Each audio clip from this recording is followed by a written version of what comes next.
Hi and welcome back to Emma Russell Studio. I am Emma and today we are diving into a little watercolor painting that I have prepared ahead of time.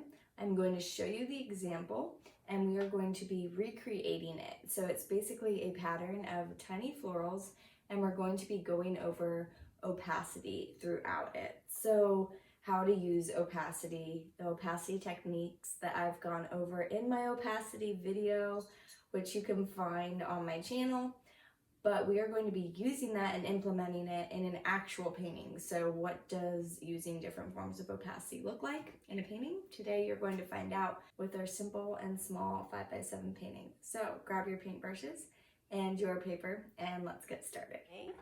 We are going to be painting this. This is what we're going to be working with as we go through opacity in a floral painting. This is a little floral pattern with small dainty flowers. And we're basically going to be mimicking this. So I'm going to set it right next to the paper. It's a 5x7 sheet of paper. And this is the Arches cold pressed watercolor paper. It is the 140 pound Aquarel series if you want to match that, but any cold press watercolor paper will do. So as you have seen, if you have watched my opacity video where I talk about kind of that water to rich cocoa consistency of paint, there are layers when you are doing watercolor in a composition where you're going to start with more water and less pigment and then increase your pigment and decrease your water as you continue throughout your painting. So I have two palettes here just because I'm trying to use this one up, and I have some colors over here, so I kind of go back and forth. You do not have to feel like you need to have two palettes. So we are just going to start with this. So we can see we have some ferns, some leaves, we have some little red flowers, some blue, some lavender. So we're working with a few different colors, so we're going to be mixing some and going through opacity. So let's start out with a little bit more water on your brush, and a lot of times you can just wipe off the side before you go into a color. And I'm going to be using a little bit of rose that I have over here on the side. So I already have that pigment here, and when you have less water, you can pull that pigment and have a darker shade. And so we're gonna be starting with this flower over here. So to do that, you need your number 3 round brush. I've found this really helpful with tiny flowers. And you kind of can just curve it. You don't have to use it the same way that you use your large brush, but if you want to, you can kind of create a little curve by just pressing and lifting. And so we're going to put that red flower where you see the other ones here. And then sometimes I will lighten it. So to lighten it, I will dip that same brush, still with the color, a little bit in the water and wipe it on the cup. And then I'll go over here. And I want to start lighter here. So this is a great way that you can lighten and still have that color, is when you start with another color first. And then maybe I want to add some more. So if I want to add some more but without water, you're going to dab your brush on the paper towel and just go straight into that pigment that we already had activated before with this flower. And then I will just kind of dot my paper with my paintbrush and fill in the amount of color I want, and then just stop when I'm good with it. So with this one, we're not going to go onto that green stem until it dries, so we're just going to let that dry and move on to the other reds. So let's start with that deeper pigment again, but let's say we want a little more water. I just lightly dip it and then wipe the excess off on my cup. So let's go in with this one over here, and it does not have to look exactly like mine. You can create your own little pattern going on, but I'm just going to be putting these all over, and let's just go a little bit lighter because that's still a little dark. So you can just play around with it as you are making your flowers, and you kind of can just scrub into a petal shape. You can do it that way, or you can do this. You just kind of have one side and the other. So 45-degree angle, push and lift, press, and lift. And you kind of just have them go in a little curve. So as you continue, even if you want to get a lighter opacity, you can just keep using that color until it wears down. So that is another way that you might create it. Let's press and lift over here. Press and lift, you can see it's lightening, and then that creates a great base coat. And then you can go in when it dries and just like really dry your brush, get a little bit more pigment, maybe add a little bit more water. You could either layer it, or if you really like that light pink and you just want some little lines, you can create some really little lines. This brush is so good for just adding those little details. It's a lot easier to do it than with your larger, like size 10, or if you have a 6 round brush. Now we are going to just put a few more down here, so I'm gonna use that more watery consistency. And a lot of times you can also mix different consistencies on your palette. See how that's so much lighter than this, and then this gets a little darker, and you can then pull from those and just go into them. So you can have different consistencies already mixed, and then it sets you up. It makes it less complicated, especially when you're starting, to just like go in and grab those colors. So maybe I want to then go a little darker. I'll grab that darker one I pre-mixed. Gonna go over here on the sides. Add one more flower down here. So you can either kind of curve your brush like that and create your big little petals, or you can go in and do that press and lift. There's a lot of different ways to just get that fun, really kind of floppy looking look to your petals. So these are dry over here, and since these ones are darker, a lot of times when they're darker, I will just go in with a deeper color. So either by mixing that, or I have alizarin crimson. If you have that, that is a darker, almost burgundy-like color. And I'm gonna get just, you can see my brush was just wet, and then I just activated that pigment, and I'm gonna go in and just create little lines. So you're kind of flicking your hand and just adding a little bit of pressure. Or you can just really lightly graze over it. Sometimes the lighter graze makes it better. So sometimes I will add a few more coats of paint, and sometimes I just go in for that line. Now this one is not quite as dry, but those lines are gonna dry in there and it's gonna look pretty cool. So down here, I wanna add another layer, so I can go in and grab that pigment and maybe mix it into this water, and I can go in and layer a second time. And we're just gonna do that on all of our flowers.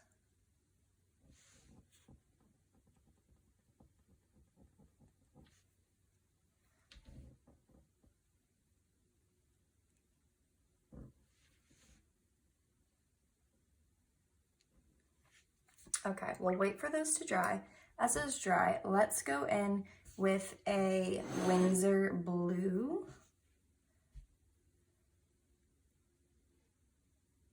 So sometimes, as I have it in a palette, I'll create a little well there in the center so I can kind of mix that puddle, and that can be really helpful for that. So we're gonna do these same kinds of flowers. We're just gonna kind of put them near, you want to put them near the red ones, but leave a little bit of space so it can create a fun pattern that doesn't feel muddied. So the way to create, a lot of tiny things together and not make it feel crowded, like I think even with this one, some of mine are a little close together. So I'm gonna try not to do that on this one. Maybe mix a little bit of my French ultramarine blue with that.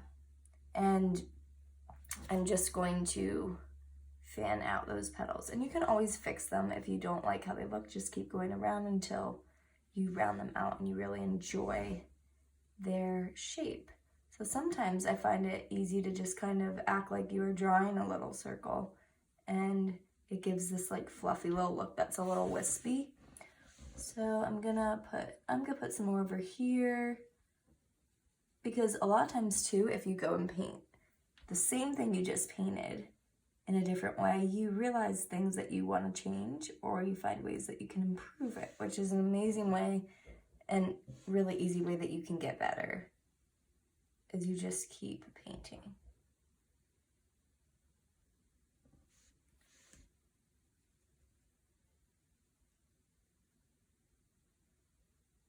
Over here, and you just kind of see where you might need some more of that color. Could do one more down here, and then keep in mind we're putting more colors in, so don't fill too much, because you're going to want to, you know, add the greenery, add the lavender flowers. Now for these lavender flowers, which we're going to do next, it's going to be very light, so you're going to use more water with your purple. I have one pre-mixed right here. But what I did to get there was I mixed a little bit of rose, I will show you, with a little bit of Windsor blue. And that was how I created that. And then to just get it lighter, I then added some more of that rose and just kept adding more water. So that gave me that shade. And when you have such a watery consistency, you really want to make sure that your brush is pretty dry, or else you're going to get a lot of water on your page and it could make your paper bend a little bit, and you don't really want that. So to start this, we're going to do point and press and lift. So we're kind of making a little leaf pattern, and you can dry your brush between each dip into that color, because it's a pretty water heavy consistency. Sometimes I'll just then go in and add like a little bit more pigment to thicken it up. See how that helped so much? So you can kind of go back and forth between drying and like wetting your brush. Like here it's a little too pigmenty, so I'm just gonna add a little bit water. So while the pigment is still activated, you can kind of blend that in. And even over here, I can just like add a little touch of pigment if I feel like that petal is too watery. So go around in the circle. Remember to make sure your brush is always pointed towards the center. That's how you're going to get an even flower. Maybe this one is a little bit like so. And then kind of go around your page and fill in where you would like some more of them. Try to space them out. Try to kind of like jump, like, okay, here's this color, maybe it'll go there, or skip a few, because I know there might be a space where I'll put like that yellow flower or the green here. So, or you can literally just copy this exactly of where I placed everything. I'm gonna change mine up a little bit, but we're sticking with the same exact flowers, so it is up to you where you would like to place them. You can either follow this one or the one I just painted. Okay, I'm gonna put one here, and then that will be it. You can see this is a little more purpley in here, and all you're gonna do to make it a little deeper is to add a little bit more blue. And I have a little bit more blue over in that section. So you can like experiment with mixing a lot of different colors. If just watch your flowers. You can also turn your page so you don't do that. But if you need some help in color mixing, I have a great video where we create a color chart and we go over different colors that work together. So that can be really helpful for you if you would like that. Okay, I'm liking how this looks. So the black dots, we're gonna just wait until it dries, just to not risk having the black go in, because when black goes into the color, it really muddies it. Alrighty, let's do these light pink flowers now, which all I did was take my rose and lighten it a bunch. So it's that shade of pink right there where some of our darker rose colors began.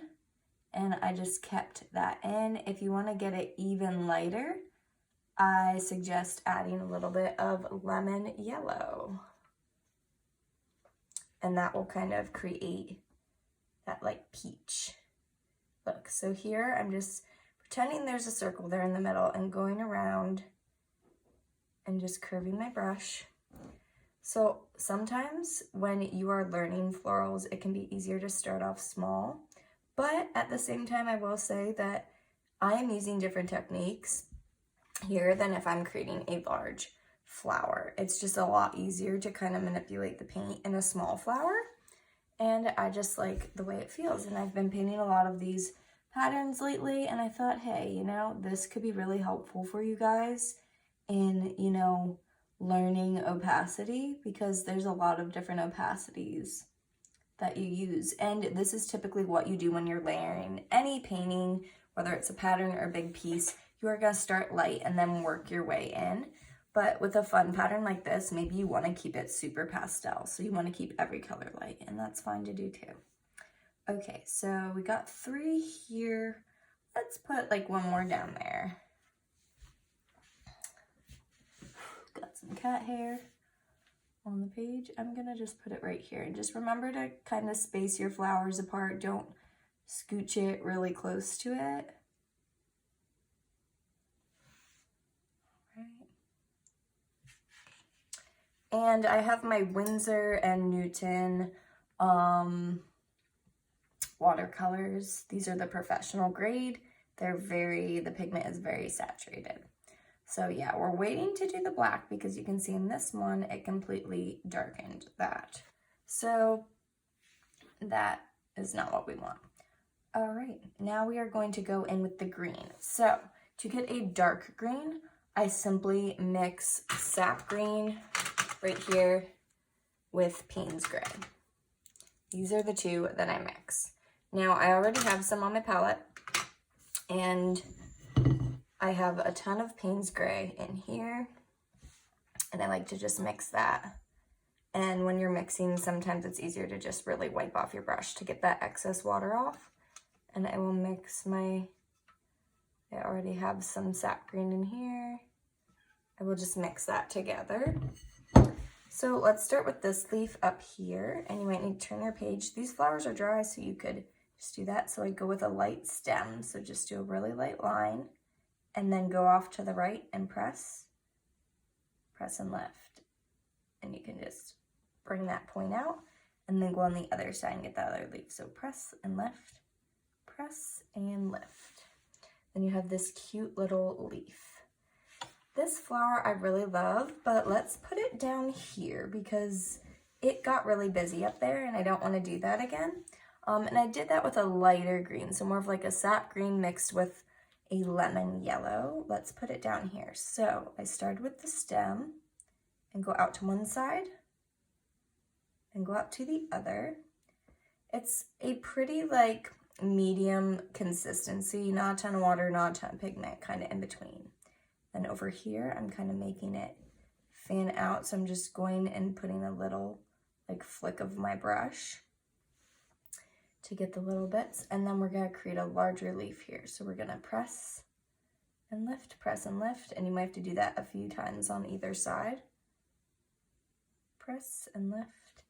And if it seems to get a little dry, add a little touch of water to your brush, and it'll extend that paint. So I like how that looks, and since there was not a lot of water with that, that dried pretty quickly, and in that instance, I then just go in, and for those flowers, I just use the cadmium-free red. And in my opinion, it looks a little bit orange to me, and I really like that. I'm just gonna go get in those little nooks and kind of just scrub a little like bushy looking flower on each side. And let's do one more, and maybe let's have it going this way. So a little bit different than how that first one is. Really dry your brush to get in with that pigment, and go again. So do your long stem. Oops. Okay, we're gonna go off to this will be the one side. So we'll just do little pieces and maybe have them closer together. Just go off to the other side. And then the leaves on the bottom. So press and lift, press and lift. And it's okay if there's some white space in the middle. and those dried pretty well too, so I'm going to just go in with my cadmium-free red and just do those little scrubby circles, make some fun little flowers. Okay, it is starting to fill out more, so you're gonna look at where you have the gaps of the most white space and kind of what color you wanna plop in there. Here, it's pretty full over here, so this time I don't think I'm gonna put that yellow flower there. I'm gonna put the yellow one over here, and I just used a little yellow ochre. If your pigment is really dry, just use a lot of water and just kind of press, and it will help activate it. Sometimes you wanna like get a lot of water in, but then dab your brush before you go back in. So we're just going to kind of create these little petals. So just go a little line on one side that curves and a line the other, and then fix it and go around your circle to create kind of those thinner petals. And then we can go in with that stem.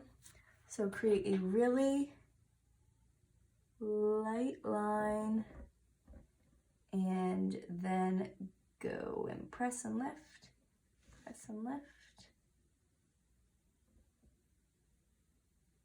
And you can extend the point a little more if you need to, maybe put a tiny one so you can really get in on the detail with that. And that's pretty dry too, so I'm going to go in with that black. I have some over here. It is the lamp black. Mars black is a good one too. And just create a few little dots.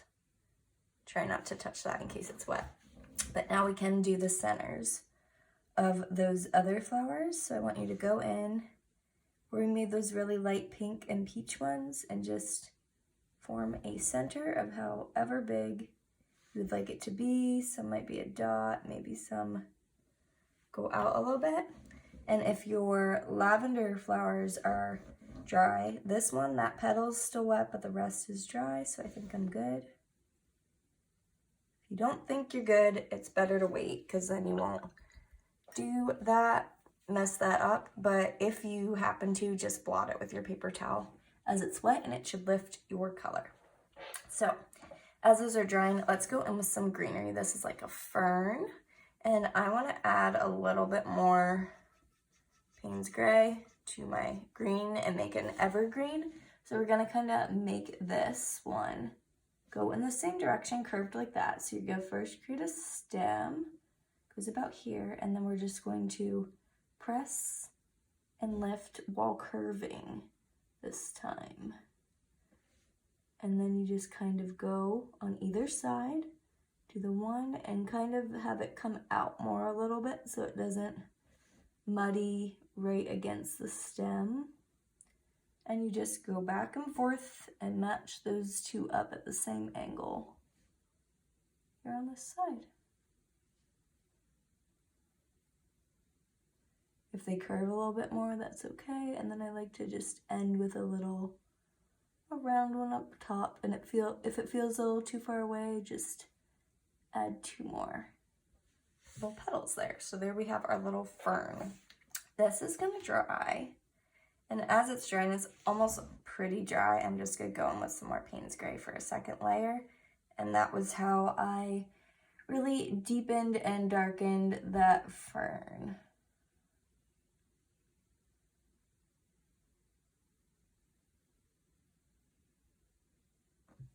Right.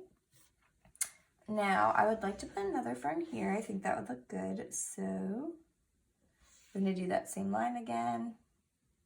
And really, you can do it any shade of green. I just really like this dark green. And I'm going to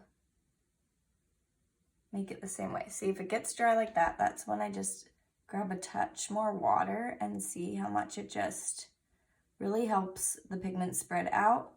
And it helps you really get across that paper pretty quickly. So we're just, sometimes I will go from the tip of the leaf to the stem. Other times I will go from the base to it. If I'm on the left side and have to kind of hold it weird like that, I'll usually do that. You can always turn your page if you don't feel comfortable with that. So now that we got those, we can actually go in with all these little stems and leaves. So I'm going to show you how I did that. So we're still keeping that pretty like watery consistency. Maybe add a little bit more water if you want to be a little more easy to go through. And let's start up at the top. So first you can create a little stem to be your guide. And at the top, you are just creating a leaf that goes out. And if you need to hold your paper more up and down to do that, feel free. So press and lift, press and lift. And that is all we are doing to create those. So you can just go around and do that to all of these little flowers. Just do a little press and lift. Let's fix that. Press and lift. And this is really going to surprisingly fill up a lot more space just because you're adding that green, and it's going to just add some more color and dynamic to your little pattern that you're creating.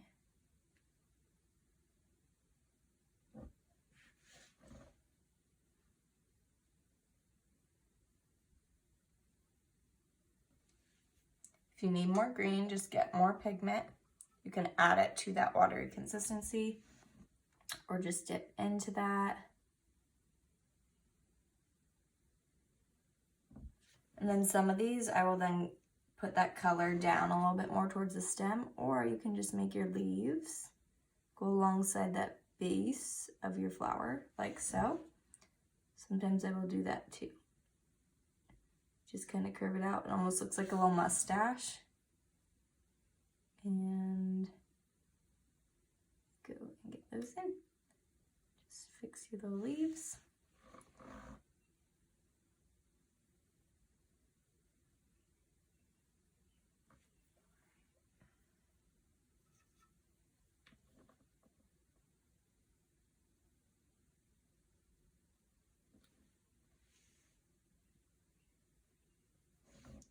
Cut this one.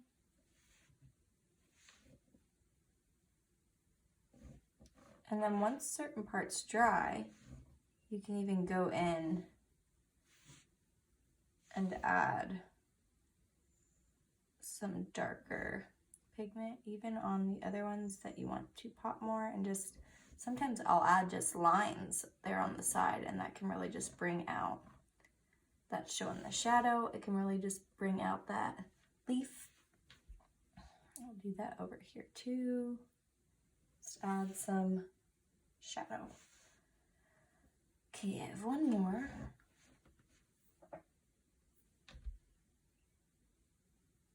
So you can finish up and add your bits of green.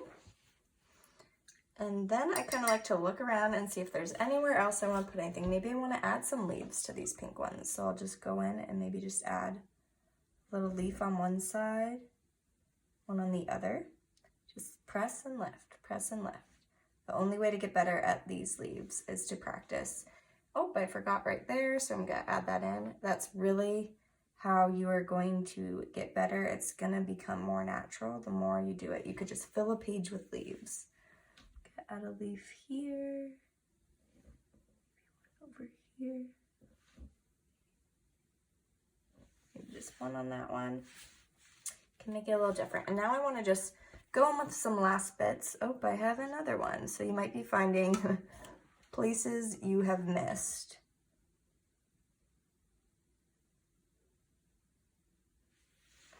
There you go. And I'm going to just grab that alizarin crimson again to just get some of the shadows and maybe just bring out a few different lines on my flowers. And you can just see how that really just makes it pop and it really makes it look nice. So this is more of a thicker consistency where you're just adding a touch of water to your already hardened. So you're just really dipping that point of your brush in. You're not saturating your entire paintbrush. That's a great way. I love to just pull out that deep, rich pigment, and you don't have a lot of water going across your page. It's really controlled that way. And then if you feel like it's getting too watery, you just dip it back in the pigment. Or you can dab it on your brush See how that just brings out those really nice lines? And I'm gonna do that with the blue too. So I'm just gonna go a little bit here on the side. And just hold your paintbrush really close to the brush. That can help too. And you're just making some tiny little lines, just go across there. Gonna just add some flower in some spaces because some of it I want to curve more. So here's where you kind of fix the little bits you want to fix. Maybe add some more roundness to your petals. Make them a little bit more defined. All right, and you can finish that up. And there you have your little floral pattern with different variations of opacity. So I hope you enjoyed this video. Please like and subscribe. That really helps me create more content that you are liking, that is helping you in your watercolor journey. And I hope that you enjoyed this. Please let me know if there's any other kind of video you would like to see. I would be happy to make it. And I hope that you have a great rest of the day. See you next time. Bye.